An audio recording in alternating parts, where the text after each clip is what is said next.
Bharatiya Janata party దేశ సమగ్రత హిందుత్వం కోసం పోరాడే పార్టీ. తెలుగుదేశం పార్టీ బడుగు బలహీన వర్గాల కోసం విజన్ ఉన్న పార్టీ.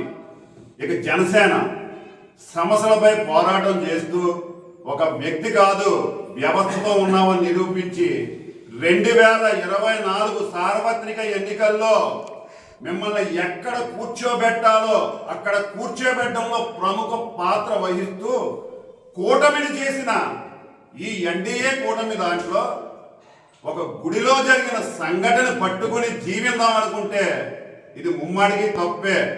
మిస్టర్ సూర్యప్రకాష్ గారు, గతంలో నేను మిస్టర్ అంటే అర్థం తెలియని నాయకులతో మీరు మాట్లాడించారు.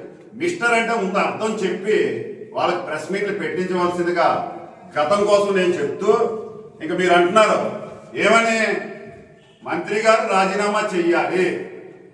చూసారా, మీరు ఏ స్టేజ్కి వచ్చేసారంటే గౌరవ కార్మిక శాఖ మంత్రిని రాజీనామా చేయాలని ఎవరు చెప్పాలి?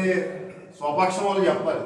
కానీ మీకు మతి భ్రమించింది అనుకోవాలో, మరి ఈ దేవుడు అడ్డెత్తున్నందుకు ఆ భగవంతుడే మీతో అలా మాట్లాడిస్తున్నాడో తెలియదు. కానీ మీరు మా మంత్రి గారిని రాజీనామా చేయమని చెప్తున్నారు. ఇది చాలా విచిత్రమైన సంఘటన. అభివృద్ధి లేదంటున్నారు. ఒక్కసారి మీరు మాతో సహకరిస్తే, ఎందుకంటే మీరు ప్రతిపక్ష నాయకుడు అని చెప్పుకునే హోదాలో ఉన్నారు కాబట్టి, ఎందుకంటే మాకు కనబడతలేదు.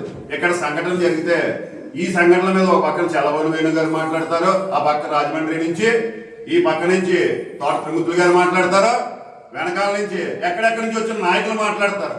కానీ మీరు ఎప్పుడు మాట్లాడతారో వీళ్ళందరూ మాట్లాడిన తరువాత మాత్రమే మాట్లాడుతున్నారు.